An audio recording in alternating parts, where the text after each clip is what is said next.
বিসমিল্লাহির রহমানির রহিম। মহান ভাষা আন্দোলনের অমর শহীদ স্মরণে বাংলা একাডেমি আয়োজিত মাসব্যাপী অমর ২১শে বইমেলা ও ২১শে অনুষ্ঠানমালা ২০২৬-এর উদ্বোধন অনুষ্ঠানের সম্মানিত সভাপতি, বিশেষ অতিথি, উপস্থিত মন্ত্রী পরিষদের সদস্যবৃন্দ, উপদেষ্টা পরিষদের সদস্য, সংসদ সদস্যবৃন্দ, লেখক, কবি, সাহিত্যিক, সাংবাদিক, বুদ্ধিজীবী, সংস্কৃতি কর্মী, সুশীল সমাজের সম্মানিত প্রতিনিধিবৃন্দ এবং বাংলা একাডেমি ফেলো সদস্য, জীবন সদস্য ও অভ্যাগত সুধী, আসসালামু আলাইকুম। বাংলা একাডেমির আয়োজনে ১৯৭৮ সাল থেকে চালু হওয়া অমর ২১শে বইমেলা এখন জাতীয় মেধা মননের প্রতীকে পরিণত হয়েছে। ভাষার মাস ফেব্রুয়ারির শুরু থেকে বইমেলা শুরু হওয়ার কথা থাকলেও এইবার নিয়মের কিছুটা ব্যত্যয় ঘটিয়ে দেশের চলমান রাজনৈতিক বাস্তবতায় নির্ধারিত সময়ের বেশ কিছু সময় পার হওয়ার পর আজ আনুষ্ঠানিকভাবে বইমেলা শুরু হলো।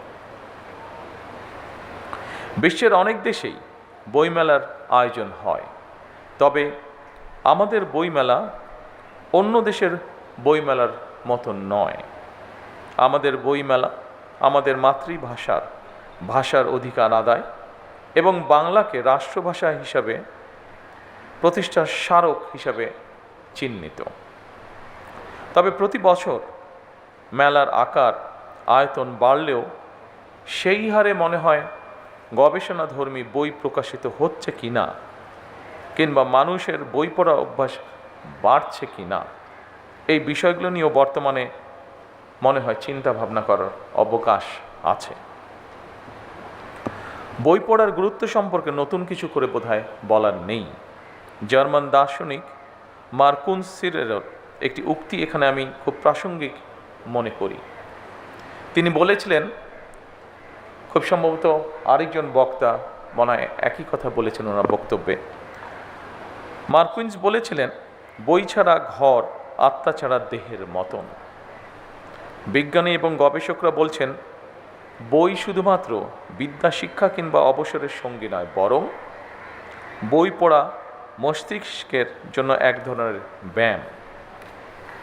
সম্মানিত উপস্থিতিবৃন্দ, গবেষণায় দেখা গিয়েছে নিয়মিত বই পড়ার অভ্যাস মস্তিষ্কের কোষগুলোর মধ্যে নতুন সংযোগ তৈরি করে, যেটি মানুষের স্মৃতিশক্তি এবং জাজমেন্ট ক্ষমতা বা বিশ্লেষণী ক্ষমতা বাড়ায়, এমনকি আলজাইমার বা ডিমেনশিয়ার মতন রোগের ঝুঁকিও ক্ষেত্রবিশেষে কমিয়ে নিয়ে আসে।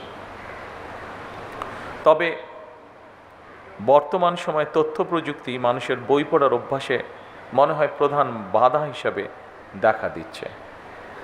বিশেষ করে ইন্টারনেট আসক্তি তরুণ প্রজন্মকে খুব সম্ভবত বই বিমুখ করে তুলছে ধীরে ধীরে। ইন্টারনেটে অবশ্যই বই পড়া যায়, তবে গবেষকরা বলছেন, বইয়ের পাতায় কালো অক্ষরে লেখা বই পড়ার মধ্যে যে জ্ঞানের গভীরতা উপভোগ করা যায়, সম্ভবত একইভাবে দিনের পর দিন কম্পিউটারে মনিটরে ডুবে থেকে জ্ঞান অর্জন হয়তো সম্ভব, তবে শরীরে এবং মনোজগতে এর একটা সাইড এফেক্ট বা পার্শ্ব প্রতিক্রিয়ার প্রভাব রয়ে যায়। যুক্তরাজ্য কিংবা কানাডার মতন অনেক উন্নত দেশের বিশ্ববিদ্যালয়ে গবেষকরা বলছেন, ইন্টারনেট ব্যবহারের আসক্তি পড়াশোনার প্রতি শিক্ষার্থীদের আগ্রহ হারিয়ে ফেলার তীব্র ঝুঁকি তৈরি হয়েছে। সময়ের প্রেক্ষিতে জনজীবনে ইন্টারনেট হয়তো অনিবার্য অনুষঙ্গ হয়ে উঠলেও এর নেতিবাচক দিকগুলো সম্পর্কে আমাদেরকে অবশ্যই সচেতন হতে হবে। এর সম্পর্কে সচেতনতা বাড়ানো প্রয়োজন বোধ হয়। বিশেষ করে বইয়ের প্রতি তরুণ প্রজন্মের আগ্রহ বাড়ানোর উপায় আমাদেরকে বের করতে হবে। সম্মানিত সুধীবৃন্দ, বিশ্বের ১০২টি দেশের নাগরিকদের পাঠ অভ্যাস নিয়ে গত একটি জরিপ প্রকাশিত হয়েছিল। অস্ট্রেলিয়া ভিত্তিক সিইও ওয়ার্ল্ড ম্যাগাজিন জরিপের ফলাফল বলছে, যুক্তরাষ্ট্রের নাগরিকরা বই পড়ার শীর্ষে রয়েছেন। সর্বনিম্ন তালিকায় রয়েছেন, ভয় পাবার কিছু নেই, এটি বাংলাদেশ নয়, সর্বনিম্ন তালিকায় রয়েছে আফগানিস্তান। তবে বই প্রেমীদের এই তালিকায় আনফর্চুনেটলি 102টি দেশের মধ্যে বাংলাদেশের অবস্থান 97তম। উদ্বেগের বিষয়, ভয় পাবার বিষয় নয়। বাংলাদেশের একজন মানুষ গড়ে বছরে 3টির মতন বই পড়েন, আর বই পড়ার পেছনে ব্যয় করেন বছরে গড়ে 62 ঘন্টা। সুতরাং অমর একুশে বইমেলা শুধুমাত্র একটি নিছক উৎসবই বোধহয় মনে করা ঠিক হবে না, বরং এই মেলা আমাদেরকে আরও কীভাবে বই প্রেমী করে তুলতে পারে সেটি নিয়েও বোধহয় আমাদের কাজ করার অবকাশ রয়েছে। নিয়মিত বই পড়া আগ্রহী করে তুলবে আজকের এই বই মেলায় দাঁড়িয়ে, এটি আমরা সকলে প্রত্যাশা করতে পারি।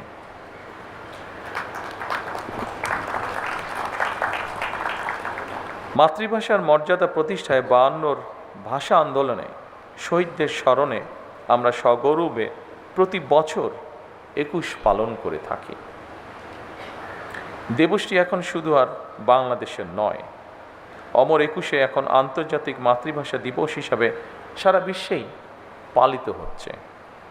52 ভাষা আন্দোলনে শহীদদের আকাঙ্ক্ষাকে ধারণ করে আজকের এই স্থানটি, অর্থাৎ এই বাংলা একাডেমি। বাংলা একাডেমির সৃজনশীল কার্যক্রমের অন্যতম একটি গুরুত্বপূর্ণ কাজ অমর একুশে বইমেলা।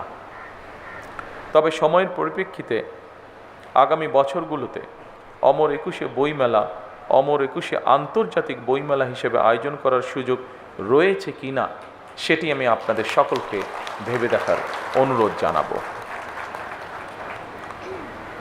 অমর একুশে আন্তর্জাতিক বইমেলা অনুষ্ঠিত হলে বিশ্ব সাহিত্যের সঙ্গে পরিচিত হওয়ার পাশাপাশি বহু ভাষা এবং সংস্কৃতি শেখা, জানা এবং বোঝার দিকে আমাদের নাগরিকদের আগ্রহী করে তুলতে ইতিবাচক ভূমিকা রাখবে বলে একজন রাজনৈতিক কর্মী হিসাবে আমি এটি বিশ্বাস করি বা মনে করি। সম্মানিত উপস্থিতিবৃন্দ, বর্তমান গ্লোবাল ভিলেজে এই সময় মাতৃভাষা ছাড়াও আরও একাধিক ভাষার সঙ্গে পরিচিত হওয়া অত্যন্ত জরুরি। বর্তমানে প্রতিযোগিতামূলক বিশ্বে সমৃদ্ধি এবং সম্মানের সঙ্গে টিকে থাকতে হলে জ্ঞান এবং মেধাভিত্তিক রাষ্ট্র ও সমাজ প্রতিষ্ঠার মনে হয় বিকল্প নেই আমাদের সামনে। এজন্য আমাদেরকে জ্ঞানে, বিজ্ঞানে, প্রযুক্তিতে, মেধায় নিজেদেরকে সমৃদ্ধ হওয়া প্রয়োজন। একই সঙ্গে বাংলা ভাষাকে জাতিসংঘের অফিসিয়াল ভাষা হিসেবে স্বীকৃত আদায়ের জন্য আমাদের মনে হয় কাজ শুরু করা প্রয়োজন।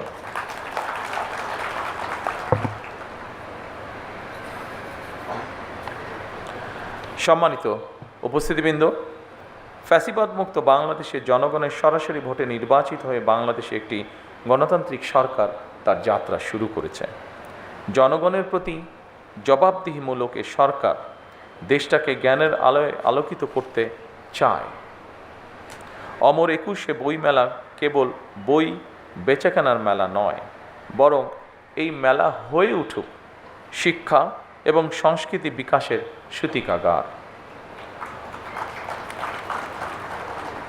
অমর একুশে বইমেলা কেন্দ্র করে বাংলা একাডেমি মাসব্যাপী আলোচনা অনুষ্ঠান, সাংস্কৃতিক পরিবেশনা এবং বিশেষ করে শিশু কিশোরদের চিত্রাঙ্কন, সঙ্গীত ও আবৃত্তি প্রতিযোগিতা যে আয়োজন করে, এইসব উদ্যোগ নতুন প্রজন্মের সামনে তাদের সুপ্ত প্রতিভা বিকাশের সুযোগ তৈরি করে দেয়।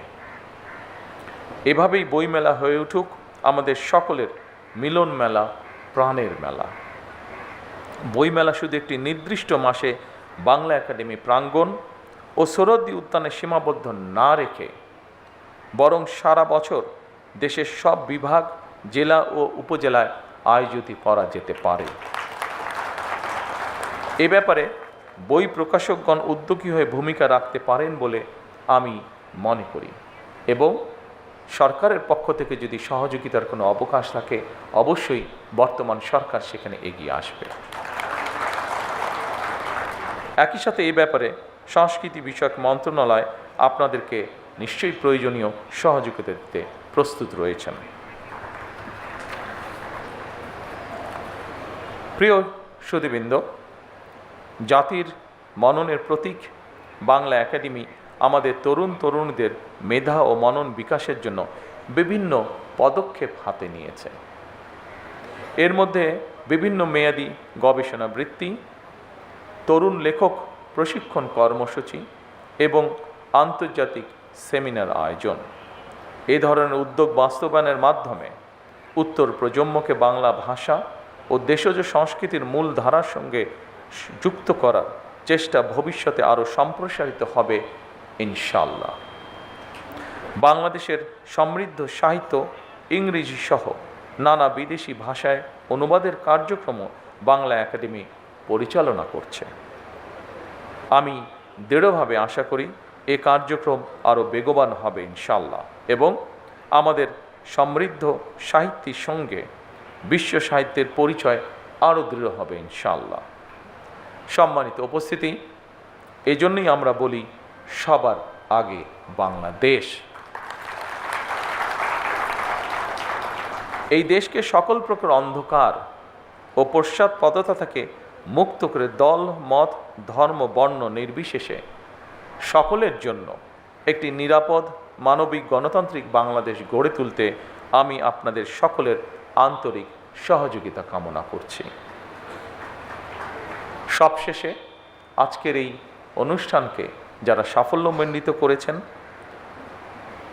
অমর একুশে বইমেলা ও একুশে অনুষ্ঠানমালা 2026-এর শুভ উদ্বোধন ঘোষণা করে আমার বক্তব্য শেষ করছি। আল্লাহ হাফেজ। বাংলাদেশ জিন্দাবাদ।